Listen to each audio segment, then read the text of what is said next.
అచ్చిరాని driving చేసుకుంటా రోడ్ల మీద బండ్లు తిప్పేటోళ్ళ గురించి సోషల్ మీడియాలో ఎంత గమ్మతి గమ్మతి ముచ్చట్లు నడుస్తుంటాయో ఇదివరకు బొచ్చడు చూసింటారు కదా. అసొంటోళ్ళు బండ్లేసుకొని రోడ్ ఎక్కిర్రంటే ఎదురుంగా అచ్చటోళ్ళ గుండెల్లో రైళ్లు ఉరుకుతాయి. అట్లుంటది మరి వాళ్ళ డ్రైవింగ్. కుడి దిక్కు ఇండికేటర్ వేసి ఎడమ దిక్కు తిరుగుతారు, ఎడమ దిక్కు ఇండికేటర్ వేసి కుడి దిక్కు తిరుగుతారు. రాంగు రూట్లో పోతారు. ఆత్రం ఎక్కువైతే ఫుట్పాత్ల మీదకి బండ్లు ఎక్కిస్తారు.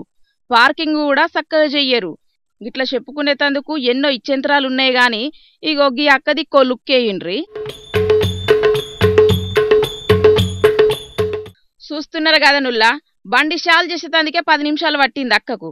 ఇక షాల్ చేసింది కదా గిరున తిప్పుతుందేమో అనుకుంటే కింద పెట్టిన కాలు తీసుడే లేదు. ఎక్సలేటర్ ఇచ్చుడు, బుత్తెమంత దూరం పోవుడు, మళ్ళా బీరేకేసుడు. నడిపి అక్కకి ఎట్లున్నదో గాని చూసే జనాలకు ఓపిక నశించిందంటే నమ్ముండ్రి. ఆర్టీఓళ్ళు ఏదో సపరేట్ రోడ్ వేసినట్టు ఏటేటో దోలుతాంది బండి.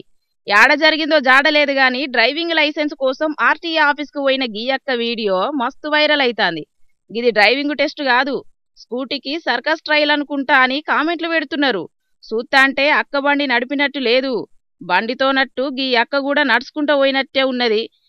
మరే నమ్మకంతోటి డ్రైవింగ్ టెస్టుకు పోయిందో గాని గీ అక్క ధైర్యాన్ని తారీపు చేయాల్సిందే పోన్రి. ఎందుకంటే ఇయ్యాల రేపట్ల లైసెన్స్ ఉన్నా లేకపోయినా అడ్డదిడ్డంగా బండ్లు తోలి ఎంతమంది ఉసురు దిత్తలేరు చెప్పుర్రి.